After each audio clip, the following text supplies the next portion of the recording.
So what they did is they co-produced with supermodels, talent, and producers.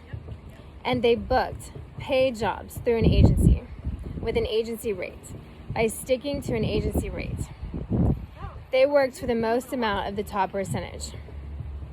Some people could have been orphans for that first 7-year period, or have come from single parents and they couldn't pay for it and they didn't have the money when their checks were stolen.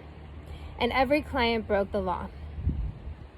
It was a brothel, exploited by a brothel, who didn't pay them on time or the same day, and it recruited more and more of a brothel. From stable jobs, from minimum wage workers who needed the $35,000 in a place to live, or who needed the $35,000 or low end $15,000 for someone who's a knocked up millennial who would just stay home. And so what happened was it recruited a brothel of slave trade for school, for minimum wage.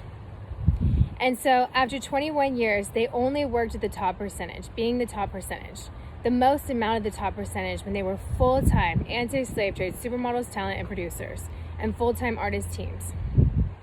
15 agents sat in an office. They commuted 8 hours a day in order to sit in an office for 8 hours a day for 21 years. They all stuck to an agency rate, and that's why they earned this.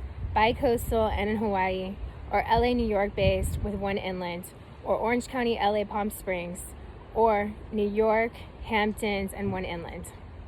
Colorado, Montana, and Utah, with hot springs. They're the top percentage, and that's how you pay Stable Jobs Lighthouse, who managed to survive. They overcompensated because no one got the 35 or the 15 just to stay home, and the low rent that you could find somewhere else if you're not the top percentage. So it's really the fact that now, after 21 years, they can be rescued with this sales network. These are Uggs.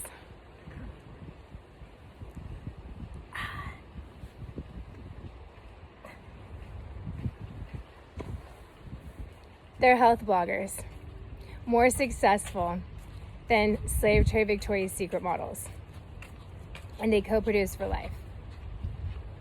They're also more successful than soap stars, actors on the Disney Channel who are with a brothel, and slave trade minimum wage workers all throughout the world. They're anti-human trafficking to rescue the lives of the human trafficking victims who worked minimum wage.